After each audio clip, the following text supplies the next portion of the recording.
Le frère n'était pas là. Frère, tu as lu? Ma soeur, tu as lu? Toi, tu n'étais pas là. Soeur, tu n'as pas fini? Tu n'as pas fini la lecture. Je te pose la question. Est-ce que Dieu va te bénir ou il ne va pas te bénir? Il ne va pas me bénir. Il va te bénir à moitié. Pourquoi vous êtes fataliste? C'est quoi qui vous a enseigné? Tu as mis à moitié. Le travail que tu as fait, c'est ça, à moitié. Vous ne connaissez pas la parabole des mines? Sœur, tu as lu? Donc, Dieu va lui bénir un tout petit peu. Ne riez pas, frère. Sœur, tu as lu? Toi, c'est toi ton Dieu. Hein? Tu n'étais pas là.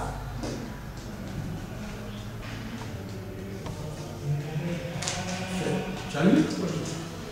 La productrice, tu as lu? Si vous avez lu, vous avez déjà une idée sur les questions que je vais vous poser, n'est-ce pas, frère?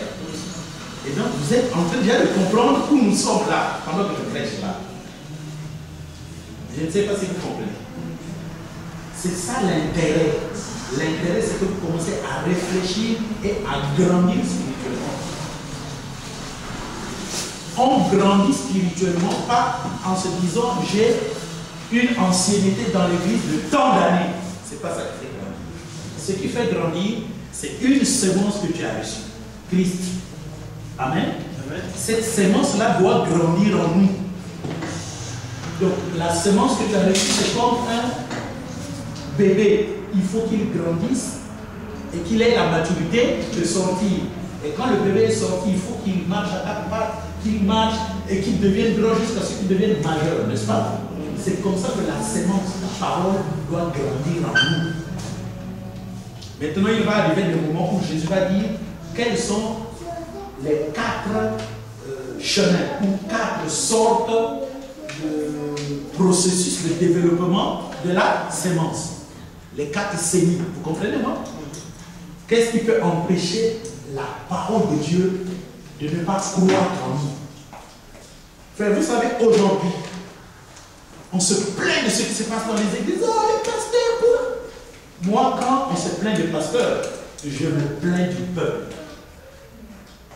Nous sommes arrivés à une étape où on n'a plus besoin normalement de pasteurs. Pourquoi? Parce que c'est incompréhensible. Les Bibles sont devenues tellement foisonnantes, n'est-ce pas?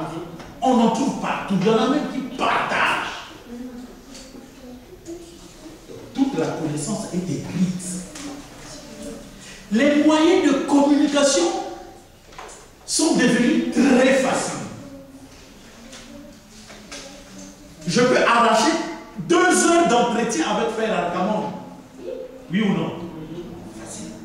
Donc, pendant que tu fais ta lecture, si tu ne comprends pas, tu peux être édifié pendant 2 heures. Il suffit que tu saches le prendre, qu'il soit là pour toi pendant 2 heures. Donc, la connaissance, ce n'est pas ce qui nous manque actuellement. Tous les moyens sont propices pour que nous puissions grandir spirituellement. Comment se fait-il qu'avec la vérité qui est disponible à tout le monde, quelqu'un dise, moi je suis escroqué par un pasteur. Mais quand il t'escroquait, toi, tu n'avais pas le discernement. Donc, si on donne tort aux serviteurs de Dieu, les bons serviteurs de Dieu vous donneront aussi tort. Parce que quand même, vous connaissez Matthieu 14, non, Matthieu 15, 14 à 15, n'est-ce pas? Si un aveugle, combien d'aveugle, il tombera tout le temps dans les poches. C'est parce que le Seigneur dit. Donc la responsabilité n'est pas seulement aux serviteurs de Dieu, mais le peuple aussi. Et écoutez-moi très bien. Enlevez dans votre tête l'idée catholique qu'on a eue. Comme quoi, non, c'est eux qui nous enseignent mal. Non. Dieu, c'est pas comme ça qu'il traite ça. Il traite d'après Matthieu 15, 14 à 15. Est-ce que je me fais si un aveugle conduit un aveugle, ils tomberont tous les deux dans le trou.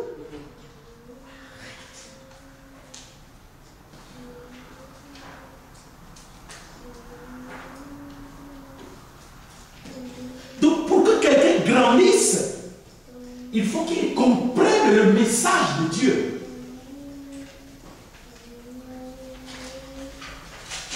Frère, quand moi je prends cette Bible et que je vois en lisant la Bible comment ceux qui ont commencé l'Église, qui sont ceux qui ont commencé l'Église? C'est les apôtres. Et c'est eux qui nous ont laissé cette Bible que nous lisons jusqu'aujourd'hui. Tout à l'heure, je vais lire 1 Timothée, chapitre 2, verset 8, sur la prière. Je veux que tous les hommes prient en tout lieu, en élevant des mains pures, sans colère ni mauvaise pensée. Point. C'est une doctrine sur la prière. Amen. Amen. Qu'est-ce qu'il dit? Il veut que les hommes prient où? Donc ici, on peut prier, n'est-ce pas? Seulement ici? En tout? Voilà la doctrine sur la prière. Frère, je vous pose la question. Est-ce que dans votre couple, vous priez monsieur et madame?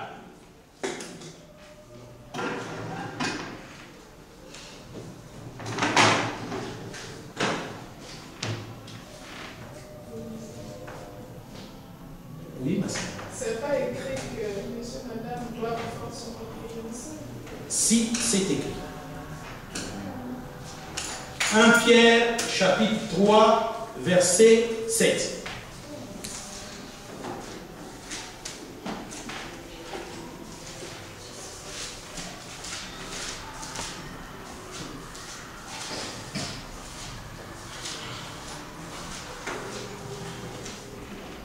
Et pour le comprendre, vous devez commencer au premier verset. S'il est écrit, femme, que chacune soit de même soumise à son mari, afin que si quelques-uns n'obéissent point à la parole, Tu n'as pas de Bible?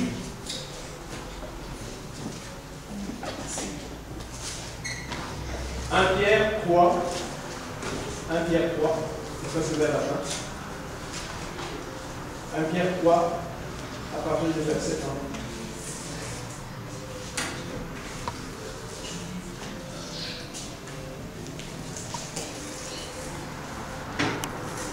Femme, que chacune soit de même soumise à son mari, afin que si quelques-uns n'obéissent point à la parole, ils soient gagnés sans parole par la conduite de leur femme, en voyant votre manière de vivre chaste et respectueuse. Ayez non cette parure extérieure qui consiste dans les cheveux tressés, les ornements d'or ou les habits qu'on revêt, mais la parure intérieure est cachée dans le cœur, la pureté incorruptible d'un esprit doux et paisible, qui est d'un grand prix devant Dieu. Ainsi se paraient autrefois les femmes, les saintes femmes, qui espéraient en Dieu, soumises à leur mari, comme Sarah, qui obéissait à Abraham et l'appelait son Seigneur. C'est d'elle que vous êtes devenus les filles en faisant ce qui est bien, sans vous laisser troubler par aucune crainte. Verset 7. Marie, montrez à votre tour de la sagesse dans vos rapports avec votre femme, comme avec un sexe plus faible. Honorez-la, comme devant aussi hériter avec vous de la grâce de la vie. Qu'il en soit ainsi, afin que rien ne vienne faire obstacle à vos prières. Amen. Vous êtes convaincus? Non? Qu'il en soit ainsi, afin que rien ne vienne faire obstacle à quoi? À vos prières. Monsieur et madame. Il peut se faire sa prière. Moi, Non. Non, non, non, il y aura obstacle. C'est pas qu'il fait ses prières. C'est parce que vous ne savez pas, en fait, c'est quoi les prières? C'est quoi les prières? Les prières, c'est exposer à Dieu dans votre couple les problèmes que vous avez.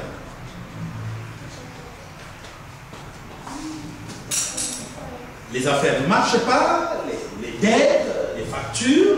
Monsieur et madame disent, bon, écoute, madame, on va demander à Dieu, parce qu'on a vu que là, ça ne marche pas, il n'y a que l'aide de Dieu pour nous sortir de ça. C'est un problème que vous connaissez, vous deux. Et vous dites, bon, demandons au Seigneur. Demandez au Seigneur. Acte chapitre 10.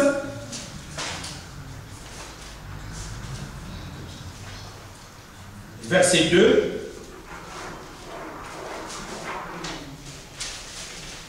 Acte chapitre 10, verset 2. Ainsi il est écrit. Oui, amen. Cet homme était pieux et craignait Dieu avec toute sa maison. Il faisait beaucoup d'aumônes au peuple et priait Dieu continuellement. Amen. Amen. Qu'est-ce que ça vous dit ici? Il n'y a que lui qui priait Dieu continuellement? Mais non. Il priait Dieu continuellement avec toute sa famille. Parce qu'il est dit, cet homme était pieux et craignait Dieu avec toute sa famille. Amen. Il faisait beaucoup d'aumônes. Ici, si vous voyez qu'on met l'accent sur Corneille, c'est parce qu'il est question de Corneille, chef de la maison. Et sa famille est couverte de guerre. Mais comme le Saint-Esprit sait que vous allez poser cette question, il met le signe. Il a bien fait de mettre avec toute sa maison. Et quand, si c'est seulement cet homme qui priait, mais le jour où il va recevoir le Saint-Esprit, il ne va pas le recevoir seul. Il va le recevoir lui et toute sa maison. Et là aussi c'est écrit, toujours le même verset. Oui, frère. Je reprends le verset. Non, non, non. Le verset 44 jusqu'à 48. Le verset 34 ou 44 44 44. jusqu'à 48. Comme Pierre prononçait encore ces mots, le Saint-Esprit descendit sur tous ceux qui écoutaient la parole. Le Saint-Esprit descendit sur tous ceux qui écoutaient la parole. Continuons. Tous les fidèles circoncis qui étaient venus avec Pierre furent étonnés de ce que le don du Saint-Esprit était aussi répandu sur les païens, car ils les entendaient parler en langue et glorifier Dieu. Alors Pierre dit, peut-on refuser l'eau du baptême à ceux qui ont reçu le Saint-Esprit aussi bien que nous? Et il ordonna qu'ils soient baptisés au nom du Seigneur. Sur quoi ils le prièrent de rester quelques jours auprès d'eux. Amen. Amen. Voilà, c'est comme ça. Vous devez prier en couple. Monsieur peut prier. Madame peut prier. C'est bon.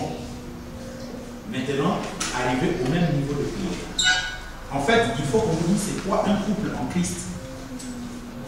Un couple en Christ est un couple qui a tout uni.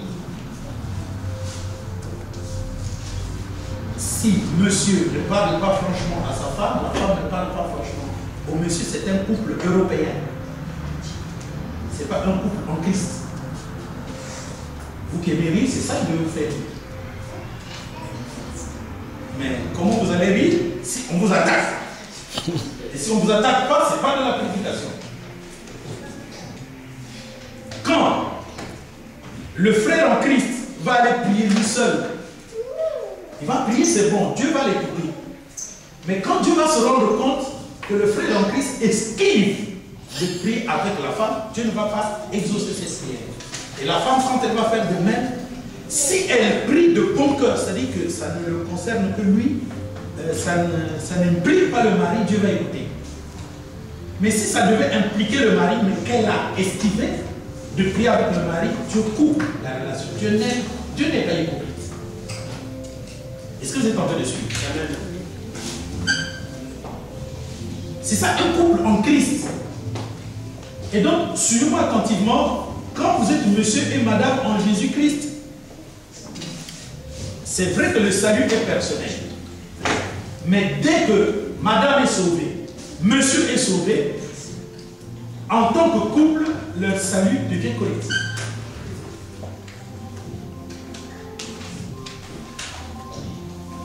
« 1 Corinthiens chapitre 7, 14 à 15.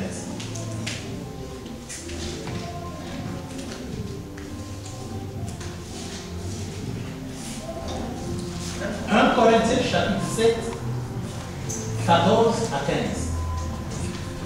Car le mari non-croyant est sanctifié par la femme, et la femme non-croyante est sanctifiée par le mari. Autrement, vos enfants seraient impurs, tandis que maintenant, ils sont saints. Ça veut dire quoi? Autrement, vos enfants seraient impurs.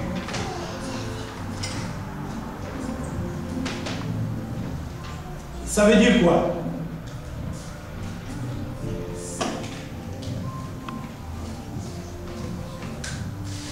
Oui, mes soeurs, vous avez des enfants, ça devait vous concerner si vous êtes spirituel.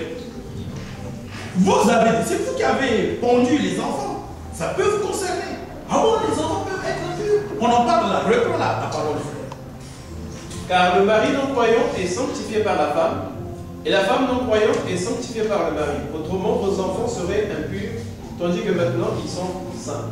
Si le mari n'est pas sanctifié par la femme, ou que la femme n'est pas sanctifiée par le mari, parce que un est en Christ et l'autre n'est pas en Christ, les enfants qui donnent sont des enfants impurs.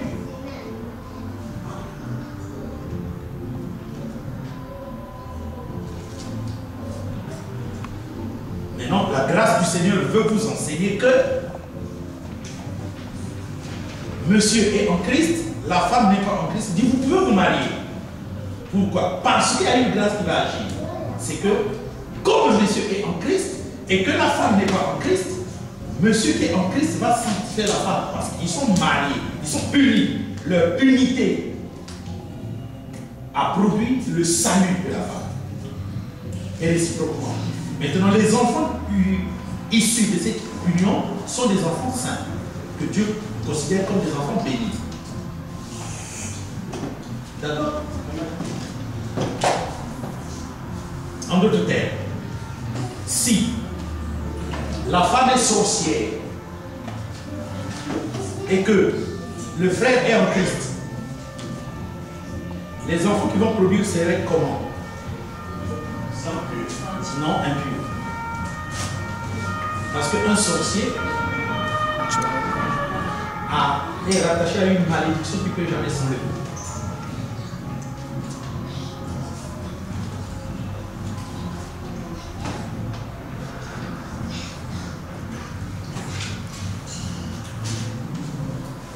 Une sorcière, un sorcier ne peut jamais être converti. Oui, quel texte biblique affirme cela? Quel texte biblique affirme quoi? Le fait qu'un sorcier a une malédiction qui ne peut jamais... Ah, les textes bibliques. Et s'il n'y avait pas de texte biblique pour cela, tu me clouerais? C'est pas vrai. Est-ce que Simon le magicien a pu être sauvé? Non. Pourquoi?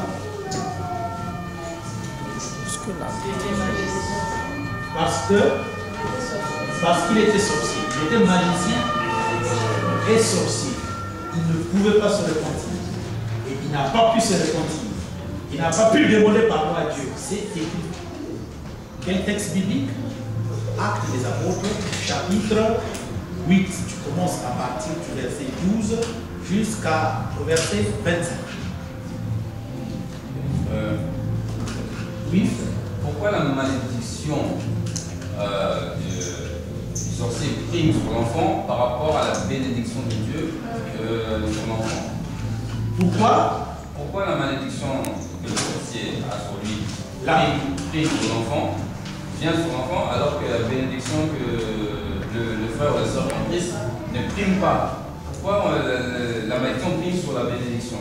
C'est tu vois, tu crois que Dieu c'est le plus grand mathématicien? Non. Oui, bien sûr. Non, réponds bien. Tu crois que Dieu est le plus grand mathématicien? Bah oui, quand même. Donc, je voudrais que vous le sachiez, que c'est lui qui vous a appris la mathématique. Oui. Pourquoi 1 plus 1 plus moins 1 est égal à 0?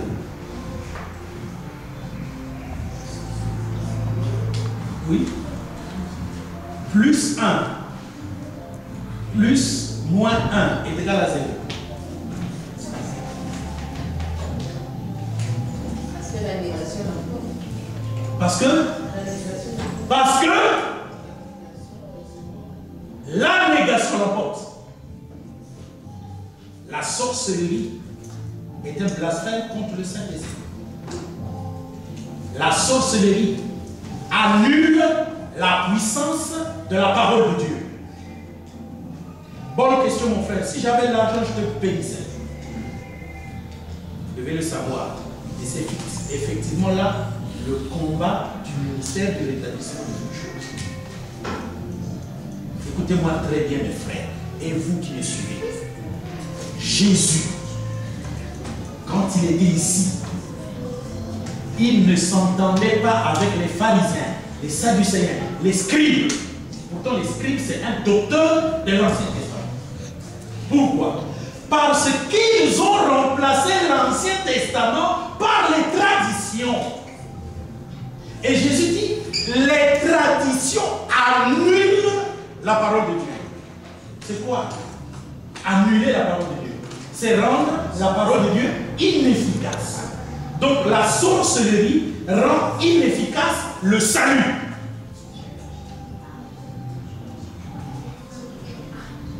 Parce que la sorcellerie, c'est le fruit d'un vase de colère. Un sorcier, c'est un vase de colère.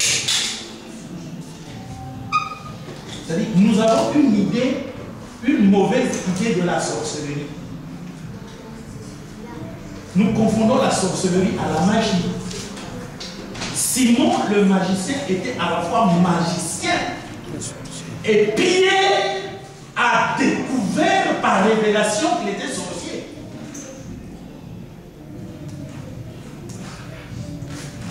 C'était un magicien, il étonnait les gens de la Samarie par ses actes magiques. Philippe a prêché l'évangile. Et les miracles s'opéraient, ce que lui ne pouvait pas opérer. Ces actes de magie étonnaient le peuple. Mais quand Philippe a prêché l'évangile, les démons sortaient des malades. Les infirmes se levaient. Les paralytiques se levaient. Les malades guérissaient. Et une grande joie a rempli la ville. Et tous ceux qui ont entendu la parole de Dieu ont décidé de prendre le baptême au nom de Jésus.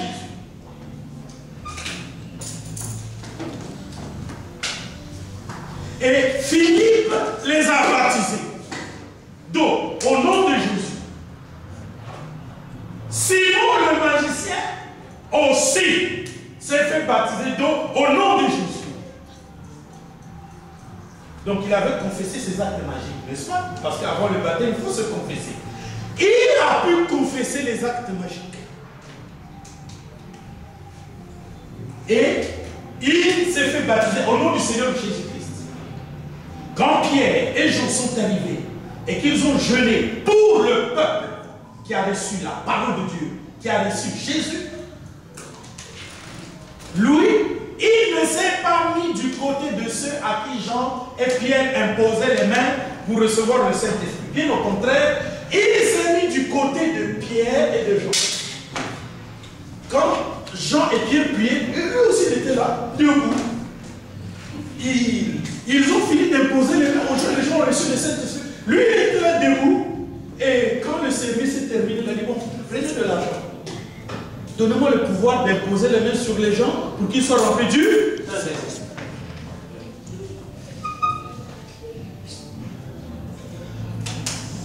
Frère, fais-nous la lecture. Acte 8, à partir du verset 28.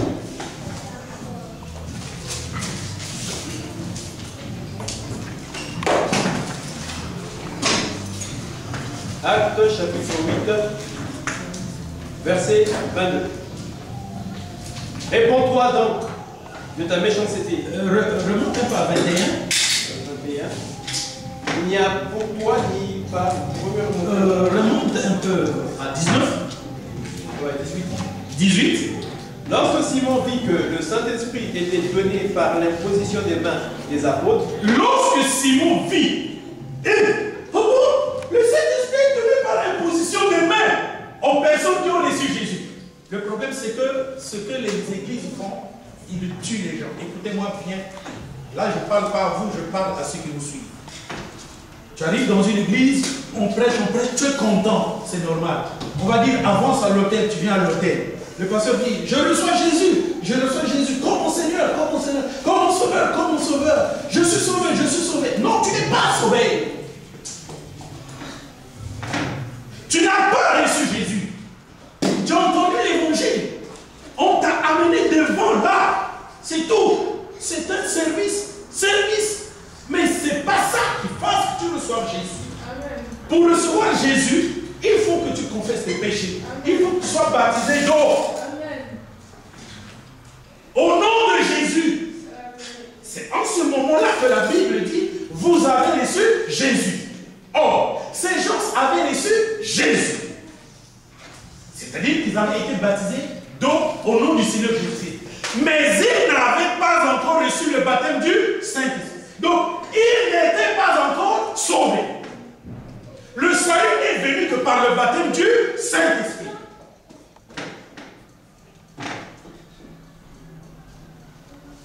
Est-ce que vous êtes en train de comprendre?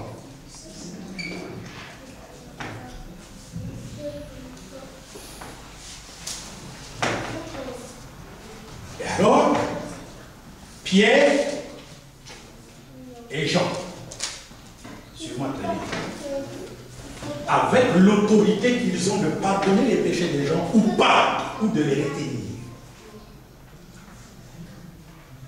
L'imposition des mains, c'est la preuve que Dieu vous pardonne.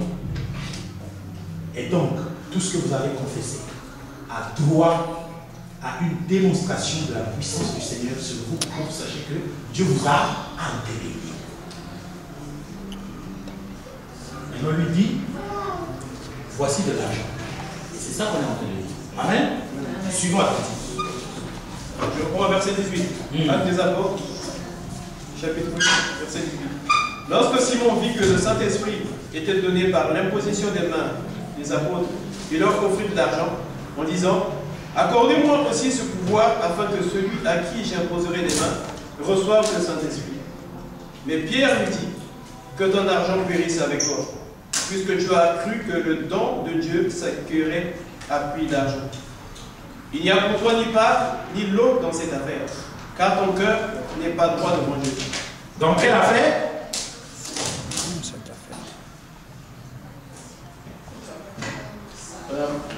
De sa magie, de sa... Dans cette affaire de donner le Saint-Esprit. Qu'est-ce que tu avais dit? Non. Tu as dit quoi? Du salut. Dans cette affaire du salut. L'affaire du salut. Toi, il n'y a pas de part, ni de lot. Il n'y a pas de partage. Il n'y a pas de dépôt. Dans cette affaire de salut, dans cette affaire de sauver des âmes, tu n'as pas de dépôt, tu n'as pas de part. Pourquoi? Verset 22. Réponds-toi, car ton cœur n'est pas droit devant Dieu. Frère, le plan c'est là, qui est important. Il n'y a pour toi ni part, ni lot dans cette affaire, car ton cœur n'est pas droit devant Dieu. Car ton cœur n'est pas droit devant. Pourtant, il venait d'être baptisé d'eau au nom du Seigneur, baptisé par le diacre